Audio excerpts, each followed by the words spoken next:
सुजानगढ़ उपचुनाव की रणभेरी बज चुकी है और आज 30 मार्च अंतिम तारीख है चुनाव के नामांकन के लिए, जहां भारतीय जनता पार्टी और कांग्रेस दोनों के ही प्रत्याशी मनोज मेघवाल और खेमाराम मेघवाल ने अपना नामांकन कर चुके हैं। वहीं इस बार जो एक खास बात देखने को जो मिल रही है, क्योंकि हमेशा से सुजानगढ़ की यदि हम बात करें तो पिछले काफ़ी वर्षों से भारतीय जनता पार्टी और कांग्रेस की सीधी टक्कर हमेशा विधानसभा चुनाव में यहाँ पर रही है, लेकिन इस बार आरएलपी भी यहाँ पर ताल ठोक रही है। पिछले दिनों ही हनुमान बेनीवाल जो कि आरएलपी के सुप्रीमो हैं, उन्होंने सांडवा में एक रैली जनसभा की थी और आज जो है सीताराम नायक जो कि आरएलपी से नामांकन करेंगे यहाँ सुजानगढ़ में, और हनुमान बेनीवाल सुप्रीमो आरएलपी यहाँ सुजानगढ़ में पहुँचने वाले हैं। रेलवे स्टेशन के सामने का दृश्य है, भारी संख्या में जो है समर्थक आरएलपी के यहाँ पर जुट चुके हैं। हनुमान बेनीवाल कुछ ही देर में यहाँ पर पहुँचने वाले हैं और यहाँ पर आयोजित जनसभा को संबोधित करने वाले हैं।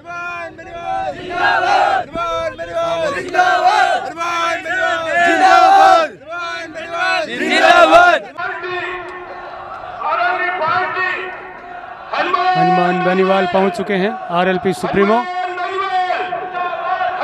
अपने समर्थकों के साथ। नागौर सांसद हनुमान बेनीवाल आरएलपी सुप्रीमो, लोगों ने उन्हें कंधों पर उठा लिया है।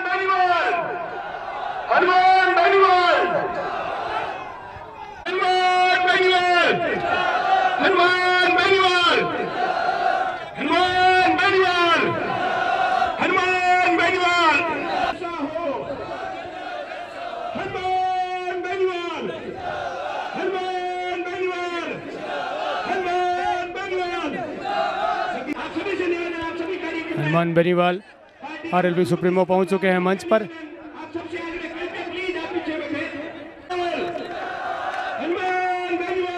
और साथ में सीताराम नायक जो कि आरएलपी से प्रत्याशी होंगे सुजानगढ़ उपचुनाव से।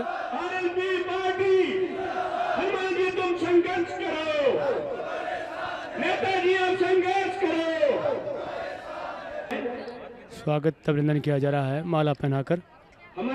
आरएलपी सुप्रीमो हनुमान बेनीवाल, साथ में सीताराम नायक जो कि प्रत्याशी हैं। मदन जी ढाका जिला अध्यक्ष शुरू राष्ट्रीय लोकतांत्रिक पार्टी आपसे निवेदन मंच पर विराजमान होते। सुजानगढ़ की पावन धरा पर आपका स्वागत है।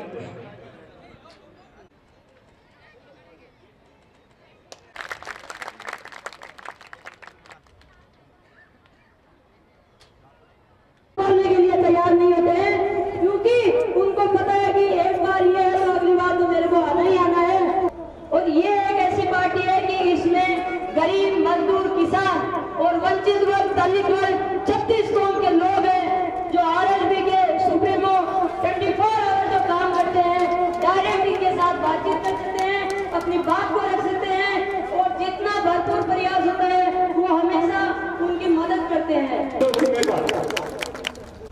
देवता से हम लोग मानते हैं, मंदिरों में जाते हैं या मस्जिदों में जाते हैं। मैं ये कहूंगा कि जो जिंदा देवता और अल्लाह है के रूप में आप लोग मतदाता जो बैठे हो, जिनके समक्ष हम लोग मांगने के लिए आएंगे मत। और दूसरी ओर ये भी कहेंगे कि सच्चे धरती के भगवान, किसान, मजदूर और नौजवान मेरे जो सामने बैठे हैं, उन सबको मैं क्रांतिकारी सलाम करता हूँ।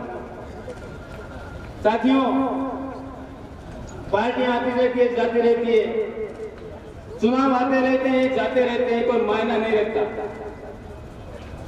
हमारी खुशकिस्मती ये है कि वर्तमान में जो चुनाव होने जा रहे हैं, उस उपचुनाव में हिंदुस्तान की एक उभरती हुई क्रांतिकारी पार्टी, जिसको हम लोग राष्ट्रीय लोकतांत्रिक पार्टी के रूप में जानते हैं, लोकतांत्रिक पार्टी का प्रत्याशी हमारे जो सीताराम नायक साहब है, वो यहाँ से बन करके आए हैं और चुनाव लड़ने जा रहे हैं। आप लोग यहाँ लोकतांत्रिक पार्टी के कार्यकर्ता, फॉलोवर के रूप में पधारे हैं।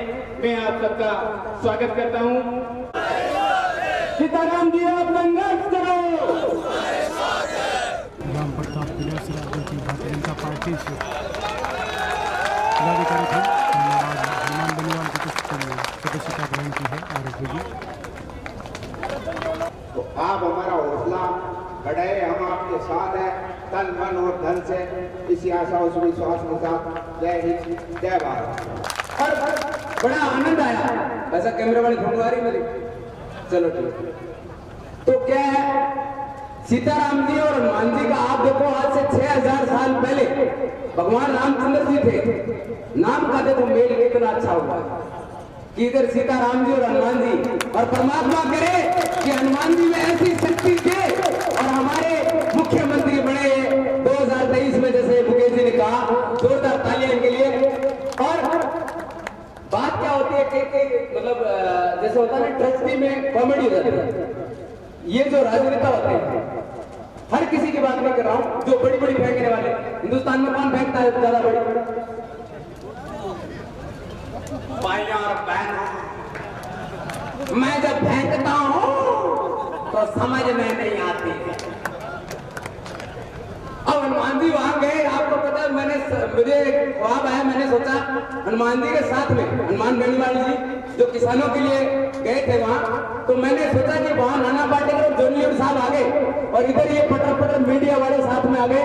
तो वो क्या कह रहे हैं, हनुमान जी ने जैसे जबरदस्त भाषण दिया, इतने में नाना पाटेकर क्या उन पे हंसा, ये जो फेंकने वाले उन पे नाम नहीं लेते। अच्छा है, पहले इतने बड़े बड़े झूठे वादे देंगे, ऐसे करेंगे वैसे करेंगे, क्या किया? अरे किसान जाके वैसे बैठा है और किसी जाति धर्म का ऐसा तुम लोग कमाल बचा के हनुमान जी ने भाषण दिया, इतने में जल्दी रहा कितनी बार है, पूरा राजस्थान भूखे बैठा है, किसानों की हालत बुरी हो गई है, तुम झूठे जुमले वादे कर करके कोई राजनीति करता है, कोई अच्छे काम करो जैसे हनुमान जी कर रहे हैं, और तुम्हारी पार्टी को ठोकर मार दिया और कहते हैं यार। तो ये बहुत बड़े महान शख्स है, मैं बहुत बड़ा फैन हूँ, क्योंकि कोई आदमी एक अपना पद छोड़ना बहुत बड़ी बात होती है।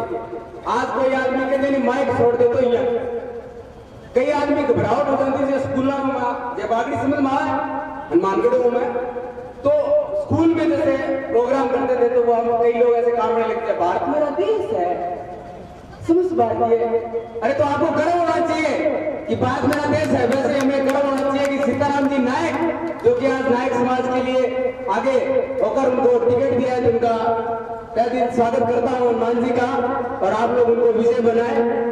और इसके साथ जैसे मान लो धर्म जी आ जाए, धर्म जी इनको पार्टी के बारे में थोड़ा, क्योंकि समय की पाबंदी है, तो इसलिए मैं यही कहना चाहता हूँ, हनुमान जी जैसा सीताराम जैसा मेल बना करके और आप लोग एकजुट होकर जिता दीजिए उनको। तो थैंक यू सो मच, धन्यवाद। हमारे त्रिलोक जी भाई साहब, वकील साहब, हमारे जो टिकट की मांगने वाले, जिनमें गोविंद जी भाई साहब कामोदा से, रतन जी भाई साहब, इन सब ने जो त्याग किया, जो रामकुमार जी भाई साहब, जिन्होंने इन्हें टिकट की दौड़ में मेरे साथ थे और सर्वसम्मति से मेरा नाम इन्होंने 2 ही मिनट में तय कर दिया और अपने नाम का त्याग किया, इसलिए इनका आभार व्यक्त करता हूं मैं। दूसरा, हमारे नायक समाज की जो टीम थी, उन्होंने भी टिकट के लिए बड़े प्रयास किए, उन सबको मैं धन्यवाद देना चाहूंगा, उनका आभार व्यक्त भी करता हूं। सभी मंचासीन और हमारे इस चुनाव के मसीहा भाई सीताराम जी चौधरी साहब, सभी, अब मैं निवेदन अपील करना चाहूंगा मेरे दोस्तों, चुनाव आपने बहुत देखे। सबसे प्रथम मैं पहली बार यहाँ से चुनाव लड़ा, आपके बीच में आया। 2013 में आपके सामने जब मैं आया था, तब मैं आपसे वादा किया था कि मैं आपके साथ में रहूंगा, कंधा से कंधा मिला करके आपके बीच में रहूंगा और आपको सेवा देता रहूंगा। मेरे दोस्तों, उसके बाद में 2018 का जब चुनाव आया, तब भी मेरे वादे के अनुसार मैं आपके बीच में आ गया था। अब 2.5 वर्ष बाद में फिर हमारे सुजानगढ़ विधानसभा क्षेत्र में उपचुनाव होने जा रहे हैं, जिसका प्रत्याशी मुझे घोषित किया गया है। आप लोगों के सहयोग से, आप लोगों के आशीर्वाद से इस बात को मैं भूल नहीं सकूंगा। तो तीसरी बार भी फिर मैदान में आपके सामने आ गया हूं। मेरे नौजवान साथियों, मेरे बुजुर्गों, माताओं, बहनों, मातृशक्ति, सबसे अपील करूंगा, आप मेरा सहयोग करें। कांग्रेस और भारतीय जनता पार्टी को आपने देखा है, आज तक देखते भी आए हैं, ये सब कांग्रेस पार्टी और भारतीय जनता पार्टी सब धोखा है, ये सब कूड़ कपट से भरे हुए मेरे दोस्तों, ये धोखाबाजी के सिवा कुछ नहीं है। जैसा कि हमारे एक साथी ने अभी गैस का उदाहरण दिया था, रतन लाल जी भाई साहब ने, तो एक गैस का ही उदाहरण नहीं, ये धोखा करते हैं, छल करते हैं। ये मोदी है जो सब झूठी बातें बोलता है, ये मैं नहीं बोलता, मीडिया बोलती है मेरे दोस्तों। साथियों, राजस्थान की गवर्नमेंट में भी कोई कम वाली बात नहीं है। ये मेली कुचेली सरकारें हैं, ये गंदगी की सरकारें हैं। मेरे दोस्तों, हनुमान जी भाई साहब जो अपने किसानों के मसीहा हैं, हमारे गरीबों के मसीहा हैं, हमारे सभी जो सर्व कौमों के, सर्व जातियों के मसीहा हैं, इनके हाथ मजबूत बनाओ मेरे दोस्तों। और हाथ मजबूत तभी होंगे जैसे हमारी 3 सीट है, तो इस चौथी सीट को भी जीता करके वहां पहुंचाओ विधानसभा में, ताकि मजबूती से हम तुम्हारे बुलंदी के साथ आवाज उठा सके मेरे दोस्तों। मैं निवेदन करना चाहूंगा, हमारे हनुमान जी भाई साहब ने हमें स्वीकार किया है, तो हम तन मन धन से भाई साहब के हाथ मजबूत करेंगे। और सबसे मैं अपील करूंगा कि हाथ मजबूत करो। हाथ मजबूत तभी होंगे कि आप जिताओगे। दोस्तों, हमारे यहाँ खनिज मंत्री भी रह चुके हैं जो माटी के माथे पर हैं। मैं नाम लेकर के बता देना चाहूँ, खेमाराम जी है उनका, भारतीय जनता पार्टी से उम्मीदवार हैं, जो माटी के माथे हुए हैं, जो पार्लियामेंट विधानसभा से अपना अधिकार नहीं निकले। और दूसरे जो कांग्रेस पार्टी से पहले प्रत्याशी रह चुके थे, वो आज हमारे बीच नहीं है, उन्होंने भी किसी प्रकार का विकास नहीं किया था। दोस्तों, इस सुजानगढ़ विधानसभा क्षेत्र में कोई शिक्षा की दृष्टि से कोई डिग्री कॉलेज यहाँ नहीं है। वो जब शिक्षा मंत्री भी रहे तो वो डिग्री कॉलेज आज तक क्यों नहीं आई मेरे दोस्तों। मैं वादा करता हूँ, आप विधानसभा में भेजोगे, सबसे प्रथम इस शिक्षा का ही मैं मुद्दा उठाऊंगा मेरे दोस्तों। आप विधानसभा भेजोगे तो बिजली, पानी, रोड, नाली, जितनी भी समस्या है, नौजवानों की जो समस्या है, उन समस्याओं का सबका मुद्दा उठाऊंगा मेरे दोस्तों। राष्ट्रीय लोकतांत्रिक पार्टी जिंदाबाद, हनुमान सर बालाजी की, महाराज की, राम साहब पीर की, प्रभु जी महाराज की। मैं राजस्थान विश्वविद्यालय का राजनीति क्या करता था, तभी सुजानगढ़ और चूरू के किसान के बेटे आज से 20-25 साल पहले भी हनुमान बेनीवाल को आगे बढ़ाने के लिए दोनों हाथों से प्रयास भी करते थे। और किसानों का आशीर्वाद से 20 साल पहले राजस्थान विश्वविद्यालय का अध्यक्ष बनने का सौभाग्य मिला। और उस समय सबसे ज्यादा योगदान अगर किसी का रहा तो शेखावाटी के किसान के बेटों का रहा। इस इलाके से कोई मैं ऐसा नहीं वाकिफ नहीं हूँ, आज से पहले भी कई आपराधिक घटनाएं इस इलाके में घटी। जब किसान के बेटों के सीने पे गोलियां चली, अगर अपराधियों का विरोध किसी ने किया तो नागौर के सांसद ने इस राजस्थान को बेमुक्त अपराध मुक्त राजस्थान बनाने का सबसे पहले प्रयास किया और आपको बेमुक्त अपराध मुक्त राजस्थान दिया। भाइयों, अपने लिए तो सबको ही लड़ते हैं, हनुमान बेनीवाल नंबर 2 और 3 की लड़ाई नहीं लड़ रहा है। आपने देखा होगा दिल्ली के अंदर जब किसान आंदोलन चला, तीनों कृषि बिल दिल्ली की सरकार लाई, मैं एनडीए के अंदर शेयर भी था। आपके यहाँ भी भाजपा के एमपी को जिताने के अंदर हनुमान बेनीवाल का बड़ा योगदान था। मुझे एक जगह बीजेपी ने वोट दिए और मैंने 24 सीटें भारतीय जनता पार्टी के खाते के अंदर डलवाई। बीजेपी के कई नेता बयान देते हैं कि हनुमान जी तो हमारे सारे से जीते थे, मैं तो तुमसे 2.5 लाख वोट लिए थे और बदले में 27 लाख से लेकर 30 लाख वोट भारतीय जनता पार्टी को राजस्थान की राष्ट्रीय लोकतांत्रिक पार्टी ने सब जगह मदद करी। लेकिन जब आवश्यकता पड़ी दिल्ली के अंदर पूरे देश की नजरें थी, मेरे सामने दो ही रास्ते थे, या तो मैं सत्ता की परोसी हुई थाली को छीन लेता और या थाली को ठोकर मार के मेरे भाइयों के साथ इन किसानों की मदद करता।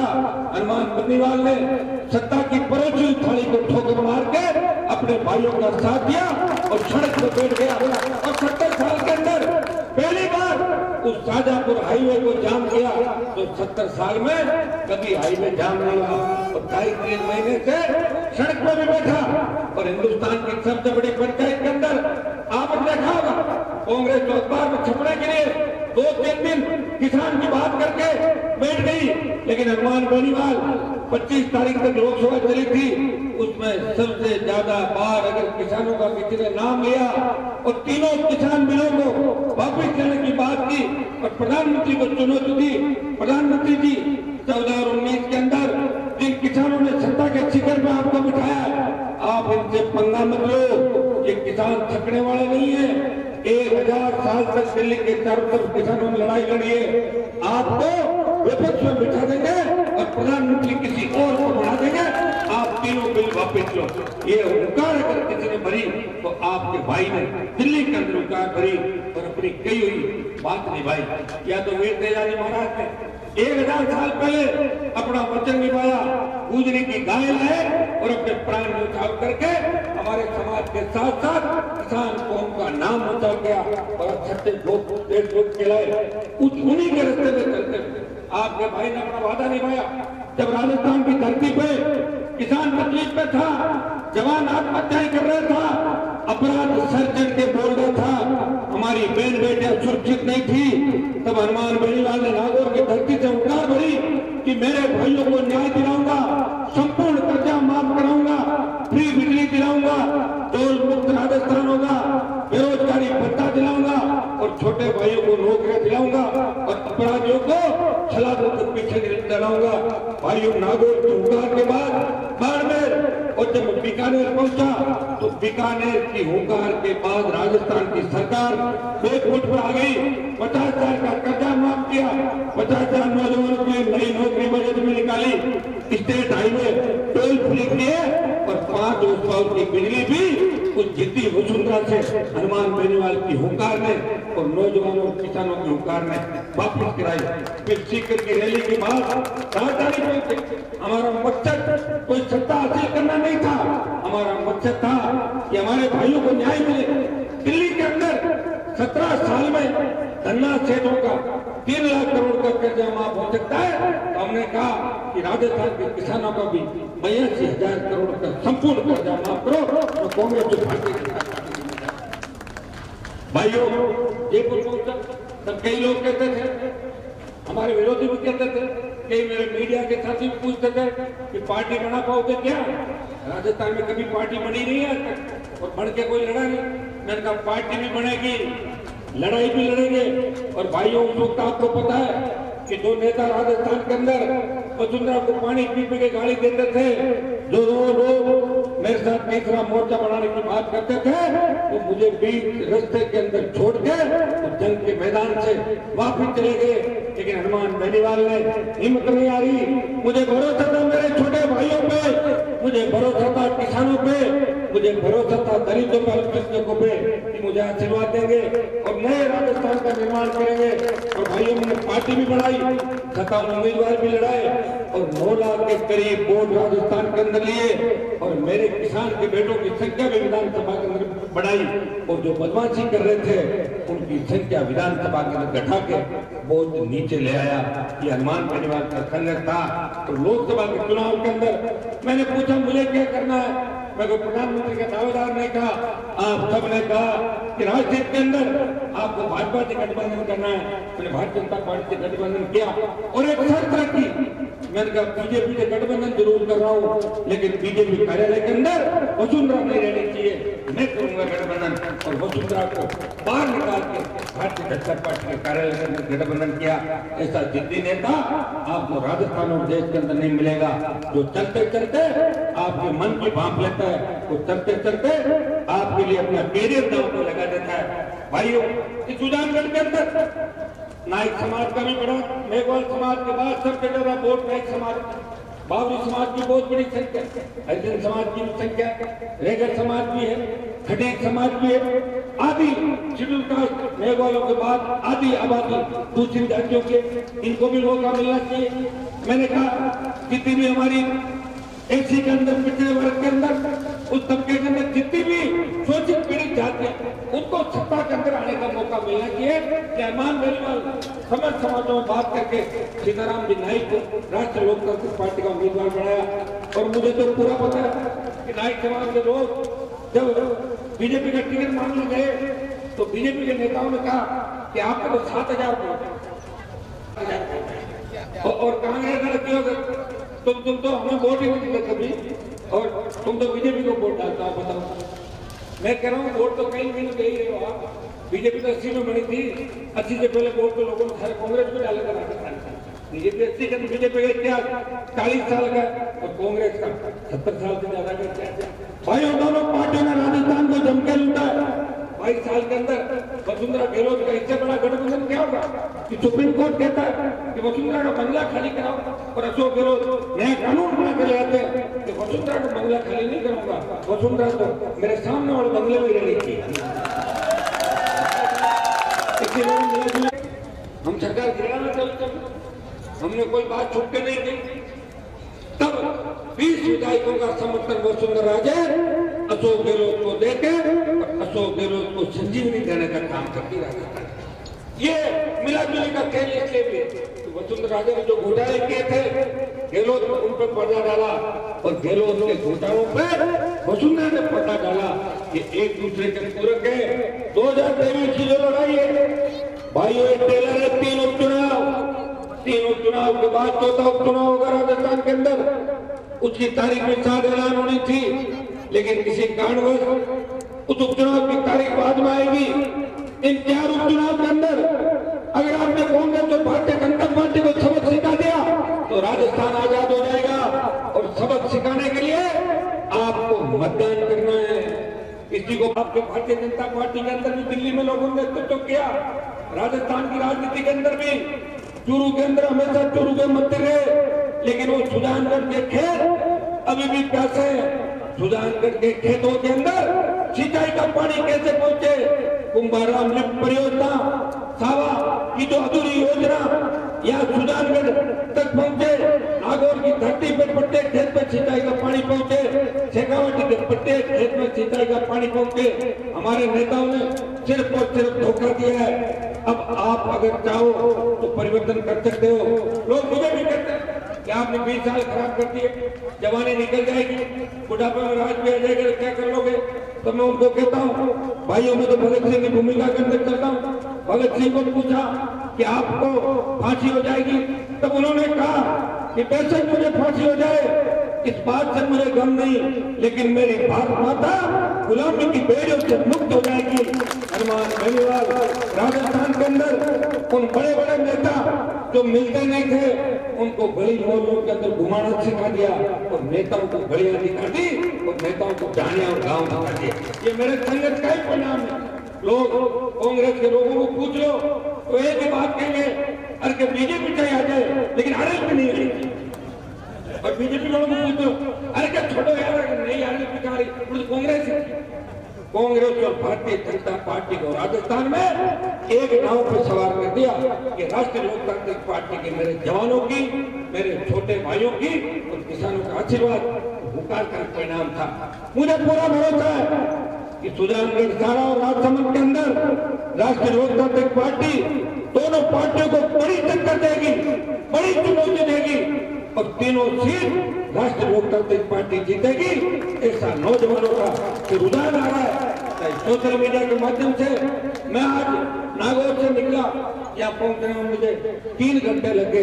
हर गांव के बाद जहाँ भी रास्ते के अंदर स्वागत करने के लिए मातृशक्ति नौजवान और किसान तैयार थे। एक ही बात कह रहे थे, हनुमान जी प्रत्येक गांव के अंदर एक बार आप आ जाना। और मैं आपको विश्वास दिलाता हूं, सुजानगढ़ विधानसभा क्षेत्र कोशिश तो प्रत्येक गांव की करूंगा, लेकिन प्रत्येक पंचायत मुख्यालय भगवान बेनीवाल जरूर आएगा और कोशिश सुजानगढ़ को एक नया परिवर्तन आगाज की धरती से करेंगे। मैं आपको विश्वास दिलाता हूँ कि मैं जब विधानसभा के अंदर रैली थी, मैं कह के गया था कि ताल छापर का जो हमारा अभियान है, इसे राष्ट्रीय अभियान घोषित कराने की मांग हम करेंगे और हम बड़ा एलिवेटेड और पुल बन के रोड बने ताकि हमारे हजारों चिंकारा और काले हिरन जो राष्ट्रीय अभियान इसको घोषित करें। रोज दुर्घटनाग्रस्त हो जाते हैं। तो ये बहुत बड़ा बजट है जो राजस्थान की सरकार नहीं ला सकती।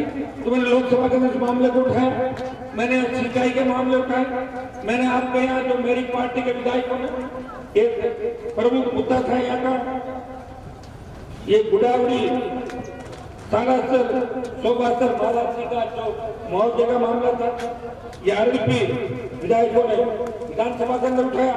और भाइयों, अनैतिक रूप से विद्युत विभाग जो विषय राजस्थान के अंदर बढ़ रहा है, मैं आपको विश्वास दिलाता हूँ इस चुनाव के दौरान जितनी भी सीट भरी है, मैं कैंप कर लूंगा एक दिन, इस क्षेत्र की सारी सीटें मेरे पास लेके आ जाना, सारी सीटों को फाड़ के फेंकने देगा।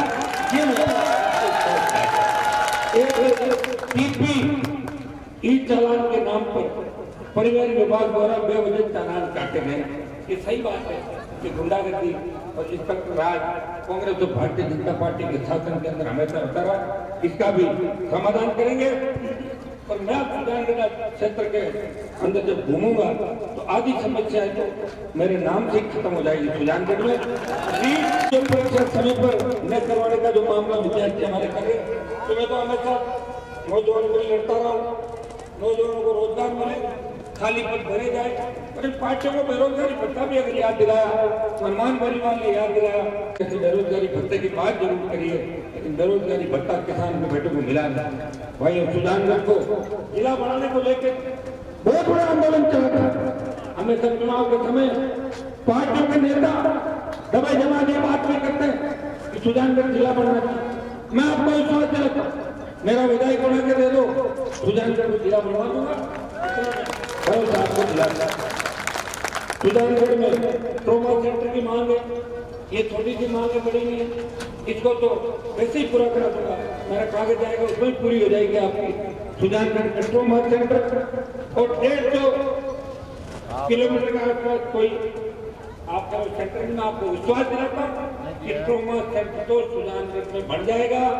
मैं तो एक कहता हूँ अगर सीताराम जी चुनाव जीत के जाते हैं तो हमारी ताकत भी राजस्थान के अंदर बढ़ेगी।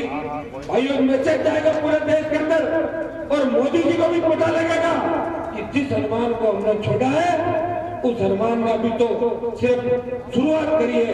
23 में भारतीय जनता पार्टी की ये जो लंका है और ये कांग्रेस की जो भ्रष्टाचार की लंका, दोनों के अंदर आग लगा देगा, दोनों भ्रष्टाचार की लंकाओं का दहन कर देगा।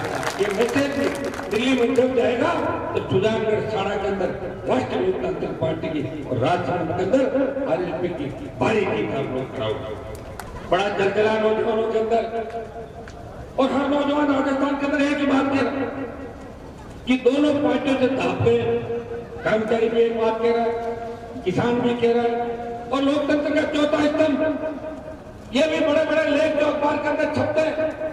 आज जो घटनाएं छपती है, मैं धन्यवाद दूंगा लोकतंत्र के चौथे स्तंभ प्रेस को कि अगर ये नहीं हो तो आप तक सच्चाई आएगी। भाई यही वो है जो सच्चाई को आप तक लाते हैं। पहला पन्ना उलट गई, बलात्कार, हत्या, लूटपाट, नशे के अंदर गाड़ी चला रहे, 6 बच्चों को कुचल के चले जाते हैं, थाने में थानेदार बलात्कार कर देता है, एसपी आई से कुचले के पकड़े जाते हैं, दलित युवती का ऑडियो वायरल होता है, उसमें भी मुकदमा हनुमान बेनीवाल पर दर्ज होता है, तो 2 साल के अंदर आंदोलन करने के लिए। इस राजस्थान के अंदर बाड़मेर में अगर दलित की बेटी के साथ बलात्कार होता है या चंबल की भीड़ के अंदर जब जगन गुजर का आतंक सर चढ़ जाता है, तब आवाज अगर कोई उठाता है तो नागौर का सांसद हनुमान बेनीवाल अपराधियों के खिलाफ आवाज उठाता है, सलाखों के पीछे डलाता है और पीड़ित परिवारों को खुद भी मदद करता है और सरकार से भी मदद करता है। मैं तो आपको इतना विश्वास देता हूं, मैं कोई आपसे ज्यादा दूर नहीं हूँ। सुजानगढ़ से 5-7 किलोमीटर बाद नागौर जिला शुरू हो जाता है, जहाँ का मैं सांसद हूँ। पहले तो लाडली गुरु क्षेत्र के अंदर आता था, नागौर चूरू में कोई अंतर नहीं। और सुजानगढ़ तो मारवाड़ का हिस्सा ही मानते हैं, सुजानगढ़ और आधे रतनगढ़ को ये मारवाड़ मानते हैं, अपना पुराने जमाने का जो मारवाड़ का हिस्सा है। हम और आप अलग नहीं है, वैसे तो पूरा राजस्थानी है के। और शेखावाटी के रणमापुरम जो लड़ाई देश के अंदर लड़ी चूरू के जवानों ने, आज देश की सीमाओं पर शहादत देने में अगर नंबर किसी का आता तो शेखावाटी, चूरू और मारवाड़ के किसान के बेटे सबसे पहले सीने पे गोली खा के भारत माता की रक्षा भी करें। लेकिन अब पार्टियों में बंटे में, गुटों में बंटे में, सरपंचों के गुटों के अंदर बंटे में। मुझे कोई कह रहा था कांग्रेस के कई नेताओं ने उलटफेर कर लिया। जो पहले मास्टर भवनलाल जब जिंदा थे तो उनको बर्बाद करने की छोपने खाते थे, और जैसे मास्टर जी गुजरे अब करें उनके बेटे का दामन थाम लिया और चेंज करके इनके साथ आ गए। वो साथ वैसे ही आ गए होंगे जो जब जिंदा को इन्होंने न्याय नहीं किया। तो मुझे नहीं लगता कि उनके स्वर्गवास के बाद उनके परिवार का वो लोग भला करेंगे। ऐसे लोगों का आपको ध्यान रखना है जो समय समय पे अपने स्वार्थ के खातिर कभी तो कहते कांग्रेस बेकार है, कभी कहते भाजपा बेकार है, कभी कहते दोनों दल सांपनाथ नागनाथ है, और कभी किसी की चप्पल उठा ले और कभी किसी की चप्पल उठा ले। ऐसे लोगों के बेकावे के अंदर बताना। नागौर के अंदर भी बहुत बड़े फर्जी नेताओं की दुकानें चलती थी, उन दुकानों का शटर मैंने डाउन कर दिए। और चूरू के अंदर भी आप उन तमाम फर्जियों के, चाहे विधानसभा के अंदर हो चाहे दिल्ली की राजनीति करते हो, जो सिर्फ बिजनेस करते हैं, अपना काम करते हैं और अपने परिवार को आगे लाते हैं, जो इलाके को आगे नहीं लाते, ऐसे लोगों का बाइकाट करो। भारतीय जनता पार्टी कांग्रेस को छोड़ो, राष्ट्रीय लोकतांत्रिक पार्टी का दामन थामो। भाइयों, जिस तरह आजादी की लड़ाई के अंदर भगत सिंह ने निस्वार्थ भाव से लड़ाई लड़ी, उसी तरह राष्ट्रीय लोकतांत्रिक पार्टी इस राजस्थान को कांग्रेस और भारतीय जनता पार्टी की गुलामियों की बेड़ियों से मुक्त कराने के लिए राजस्थान के अंदर लड़ाई लड़ रही है। मैं दिल्ली के सेंट्रल रोड के अंदर जब बैठता हूँ तो तमाम देश के जो क्षेत्रीय पार्टियां जहां इस देश के अंदर बनी, तो क्षेत्रीय पार्टियां चाहे यूपी बिहार से लेके कांग्रेस बीजेपी एक जमाने में चौथे तीसरे नंबर पर चली गई थी, साउथ के अंदर ले लो, तो क्षेत्रीय पार्टियों के साथ जहां भी क्षेत्रीय पार्टी बनी, कॉम्बिनेशन बना कि एक बड़ी जाति आ गया उस स्टेट की, और उसके साथ या तो शेड्यूल कास्ट आई और या मुसलमान साथ आए, दो जातियां मिलके और नए समीकरण बने, तब जाके कांग्रेस और भारतीय जनता पार्टी तीसरे और चौथे स्थान पर गई। मैं राजस्थान के अंदर आह्वान करता हूं तमाम समाजों से, क्योंकि मैं तो तमाम समाजों की पैरवी कर रहा हूं। आपने देखा होगा राजसमंद के अंदर गुर्जर समाज भर्ती कर दिया, यहाँ नाइक समाज भर्ती कर दिया, और साड़ा के अंदर सबसे ज्यादा संख्या जाट समाज की है, तो जाट समाज का प्रत्याशी बनाया। और भाइयों 57 उम्मीदवार लड़ाए थे, उनमें 12 उम्मीदवार लड़ाए, और नायकों को भी सबसे ज्यादा अगर टिकट दी तो 3 टिकट 18 के चुनाव में हनुमान बेनीवाल ने नायक समाज को टिकट दी। बावरी समाज की हमारी बहन इंदिरा बावरी, मारवाड़ के अंदर 52 से लेकर थे कांग्रेस और भारतीय जनता पार्टी ने किसी बावरी को विधायक नहीं बनाया, और राष्ट्रीय लोकतांत्रिक पार्टी ने इंदिरा जी को विधायक बना के राजस्थान की विधानसभा के अंदर भेजा। मुझे फक्र है कि ज्यादा पढ़ी लिखी नहीं है, लेकिन आजकल रोज 3 घंटा पढ़ाई करती है, और विधानसभा के अंदर बोलने का प्रयास कितना बड़ा हिम्मत और हौसला है, और कहीं भी बैठ के वहां काम करती है, मेहनत करती है, और अब पूरी जिम्मेदारी लिए कि भाई साहब सुजानगढ़ के अंदर पूरी ताकत लगा देंगे, बावरी समाज के साथ साथ तमाम जातियों के अंदर हम काम करेंगे, और सारा वोट राष्ट्रीय लोकतांत्रिक पार्टी के खाते में दिलाएंगे।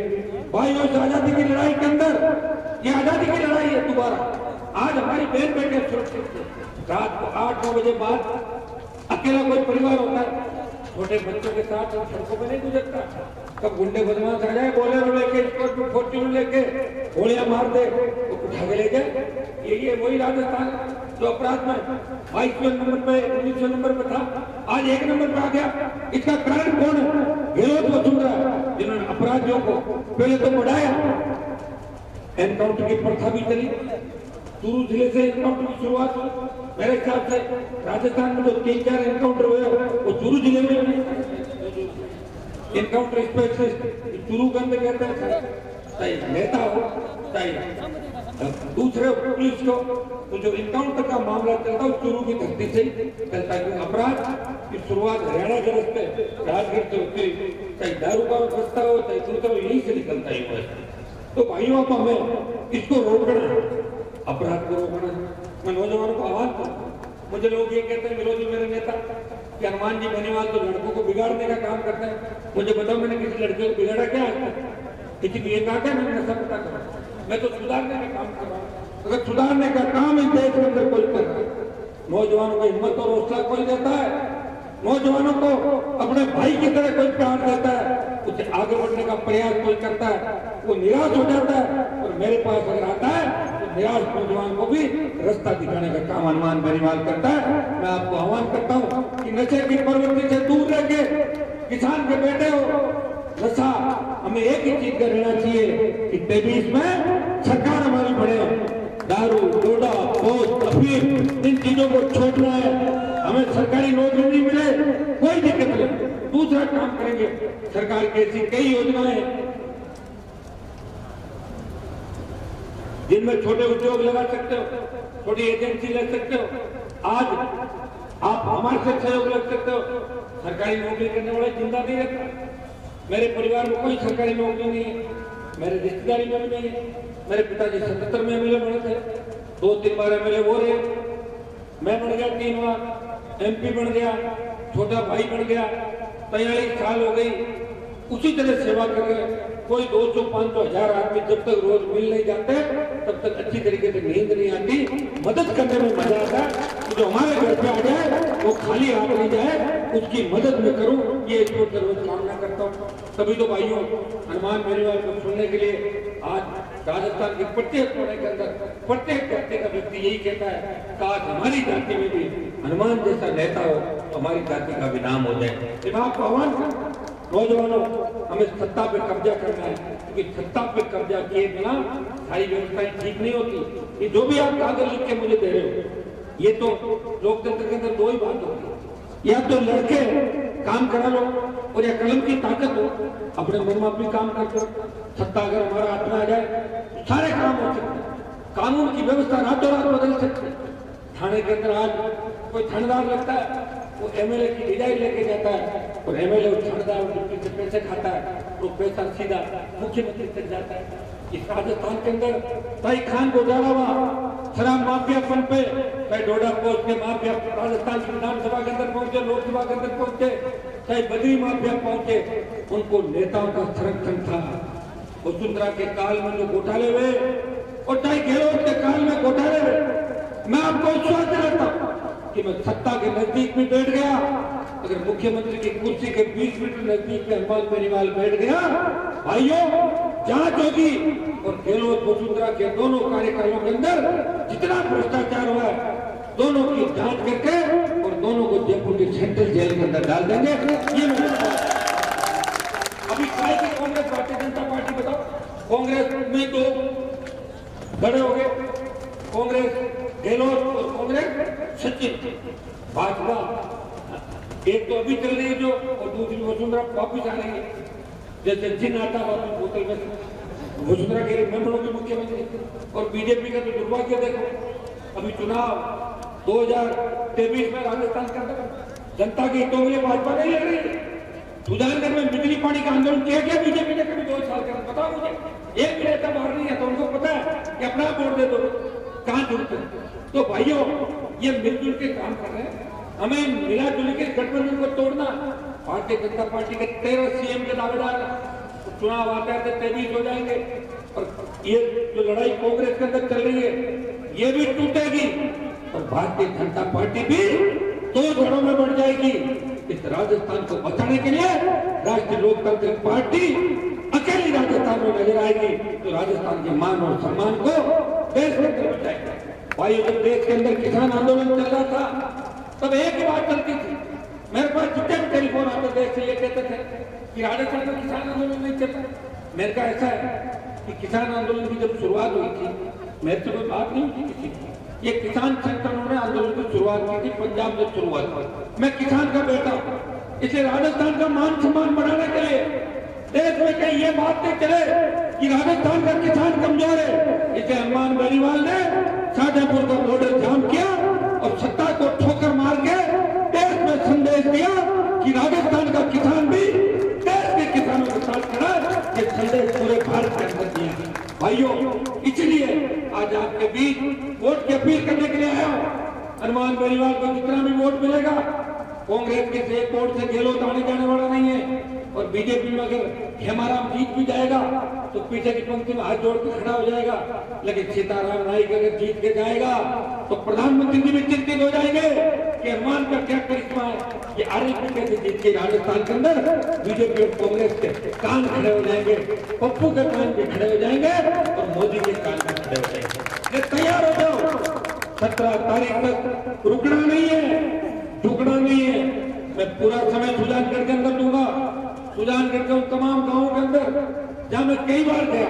और थोड़े दिनों पहले जब रैली करी थी, जबरदस्त तरीके से हजारों हजार की तादाद में जो बिजली इलाके वहां परेशान लोगों ने हल्ला बोला, नौजवान किसानों का आक्रोश रैली थी। और आज आपकी भी संख्या जबरदस्त जोर से नौजवान आज हेलीकॉप्टर लेके आए, तो हेलीकॉप्टर तो मुझे भी लेके आना पड़ेगा, मेरा खुद मन नहीं लगा।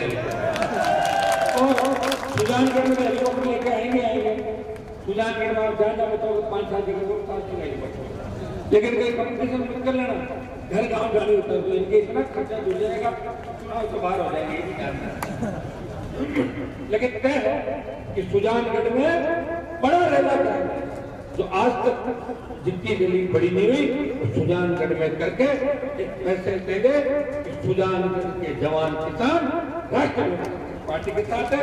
तो विधानसभा का जो प्रोग्राम था ऐतिहासिक था, 15-20 हजार जवान किसान एक दिन के अंदर अपनी गाड़ियों के अंदर आए।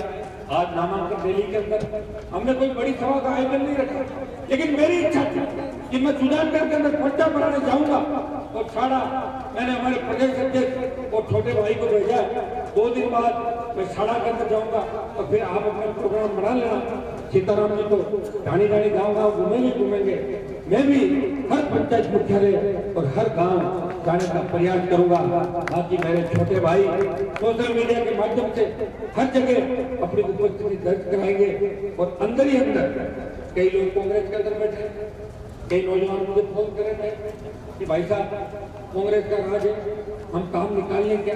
मैं कहता हूँ काम अंदर ऊपर निकालते रहो, कांग्रेस का काम भी करते जाओ और राष्ट्रीय लोकतांत्रिक पार्टी को डाल दो। ऐसे लोग भी मिलेंगे, आप चिंता मत करो।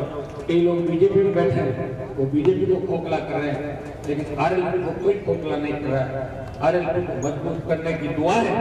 राजस्थान का प्रत्येक नौजवान करता है। इस विधानसभा के चुनाव के अंदर एक बच्चा मेरे पास आया कि मेरे पापा तो बीजेपी से चुनाव लड़ रहे हैं, मेरे पापा के मेरे झगड़ा हो जाता है कि पापा आप जीत जाओ, मेरे पापा हो इसलिए, लेकिन हनुमान जी की सत्ता आनी चाहिए।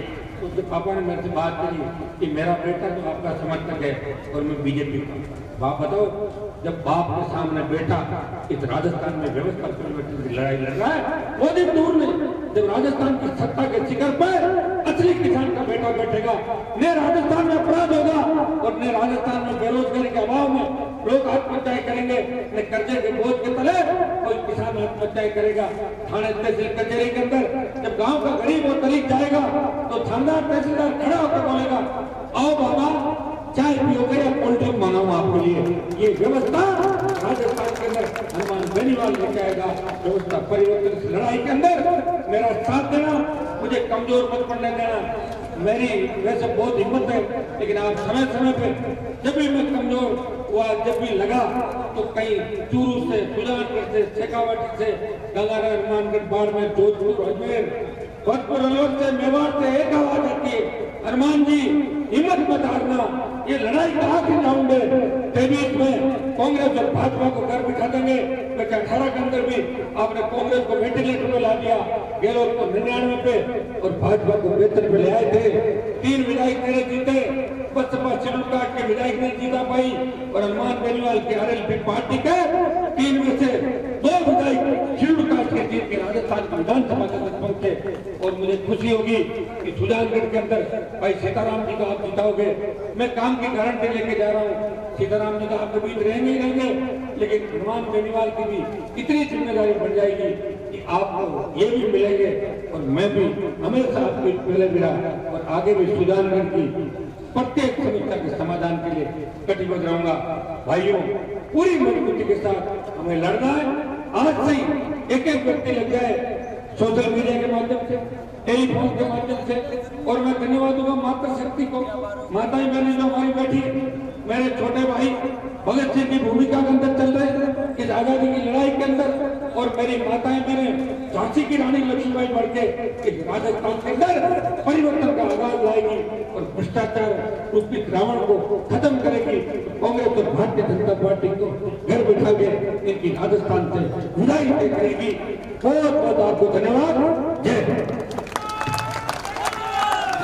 जो यहाँ पर अगर परंपरागत हनुमान जी बात करूँ तो यहाँ पर हमेशा से बीजेपी और कांग्रेस का ही रहा है। तो इस बीच में बीजेपी और कांग्रेस हमेशा से जीतती हारती आई है और इसी दो में ही रहा है मुकाबला। इस मुकाबले को आप किस तरह से देख रहे हैं कि आरएलपी इसमें कहाँ पर है? देखिए, नागौर में भी कांग्रेस बीजेपी थे, मैंने घर बिठा दिया दोनों को, ठीक है। अब यहाँ बिठा देंगे सुजानगढ़ के अंदर। ये नौजवान है, इन्होंने ठान लिया कि आरएलपी को जिताना है, और नौजवान जिधर चलता है उधर जमाना चलता है। और 36 कौम हमारे साथ जुड़ेगी, हर समाज का समर्थन मिलेगा। आप धीरे धीरे देखिए, आज शुरुआत है और आप 7 दिन के अंदर देखना कि दोनों पार्टियों के बड़े बड़े नेता अगर गली गली नहीं घूमने लग जाए। सीएम तो 2 बार आ गए, मुझे लगता है 1 दर्जन बार और आना पड़ेगा उनको यहाँ, और यही बीजेपी के नेताओं की हालत होगी। सीएम साहब ने वादा किया है कि वो हर तरीके से वो सुजानगढ़ के जो भी मुद्दे हैं, वो जो भी मतलब सुझाव मनोज जी लेकर के आएंगे उनको वो पूरा करेंगे। वो मिलते ही नहीं, कहाँ से करेंगे पूरा? सारे एमएलए तो मुख्यमंत्री को हटाना चाहते हैं आधे से ज़्यादा, कहाँ से करेंगे? उनसे तो उनके एमएलए ही संतुष्ट नहीं है। जो वर्तमान में जीते हुए लोग सरकार गिरा रहे हैं। कांग्रेस तो अपनी गुटबाजी में उलझी हुई है और भाजपा मुख्यमंत्री की दौड़ में उलझी हुई है। उनमें भी सीएम के दावेदार तभी है बीजेपी के अंदर। उनको जनता से मतलब नहीं है, उनको मुख्यमंत्री बनना है। और हम चाहते हैं कि परिवर्तन हो, हम चाहते हैं ऐसा परिवर्तन हो कि हमारी बहन बेटियां रात को भी सड़कों में सुरक्षित निकले और हमारे भाइयों को डिग्री के बाद रोजगार की गारंटी मिले। कोई किसान आत्महत्या नहीं करे, किसानों का कर्जा माफ हो, फ्री बिजली मिले और टोल नाकों में आराम से इनकी गाड़ियां गुजरे, टोल मुक्त राजस्थान हो, ये बेरोजगारी भत्ता मिले। ये आरएलपी के जो घोषणा पत्र हमारा शुरू से यही है और इसको लेकर आरएलपी लंबी लड़ाई लड़ेगी। दिल्ली के अंदर आपने देखा जब किसानों को तकलीफ पड़ी, मैंने कहा भाई आरएलपी किसानों की पार्टी है, और मैंने एनडीए को ठोकर मार के किसानों के साथ सड़क पे आ गया। बीजेपी और कांग्रेस दोनों ही इसको बड़ी चुनौती के रूप में ले रही है और बड़े बड़े नेता उसके लगातार आ रहे हैं। आपने आज यहाँ रैली भी की है, तो आप किस तरह से इस चुनौती को महत्वपूर्ण, कितना महत्वपूर्ण मानते हैं इस चुनाव को? देखिए, राजस्थान की जनता समझ चुकी है, एक सांपनाथ है और एक नागनाथ है भाजपा और कांग्रेस। इन दोनों को भगाना है और आरएलपी को लाना है। ये आप देख रहे हो जो जन सैलाब उमड़ रहा है चारों तरफ। नौजवान अपने अपने साधनों से, आज कोई हमने रैली का आह्वान नहीं किया, बच्चे अपनी अपनी गाड़ियों से अपने आप आए नामांकन रैली के अंदर। और जब सुजानगढ़ के अंदर रैली हम करेंगे, वो 52 से लेकर आज तक जितनी भी रैलियाँ हुई उनसे बड़ी रैली होगी। रैली नहीं रेला होगा, वो जल्दी करेंगे और हर पंचायत मुख्यालय गांव पर जाने की कोशिश करेंगे। सुजानगढ़ से राजस्थान की राजनीति बदलेगी।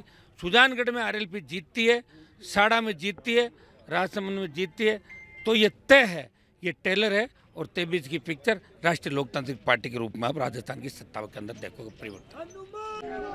ये थे हनुमान बेनीवाल जो कि आरएलपी के सुप्रीमो है और उन्होंने भी आज यहाँ पर रैली की है। आज 30 मार्च है और नामांकन का आज अंतिम दिवस था, जहां कांग्रेस भारतीय जनता पार्टी ने आज नामांकन किया, वहीं आरएलपी ने भी आज अपना नामांकन किया है और ताल ठोकी है। इन चुनावों में मैं नई बात कहूँगा कि यहाँ सुजानगढ़ में हमेशा से भारतीय जनता पार्टी और कांग्रेस से ही उम्मीदवार जीतते आए हैं, लेकिन इस बार आरएलपी से भी उम्मीदवार खड़ा हुआ है और पूरी मजबूती के साथ ताल ठोकी गई है। हनुमान बेनीवाल का कहना है कि हम ऐसी बड़ी रैली यहाँ पर आयोजित करेंगे कि यहाँ सुजानगढ़ के इतिहास में इतनी बड़ी कोई रैली अब तक आयोजित नहीं हुई हो। सुजानगढ़ उपचुनाव से मैं नागेश कुमार कौशिक अपने कैमरामैन सहयोगी अनिल प्रजापति के साथ आप सभी का धन्यवाद।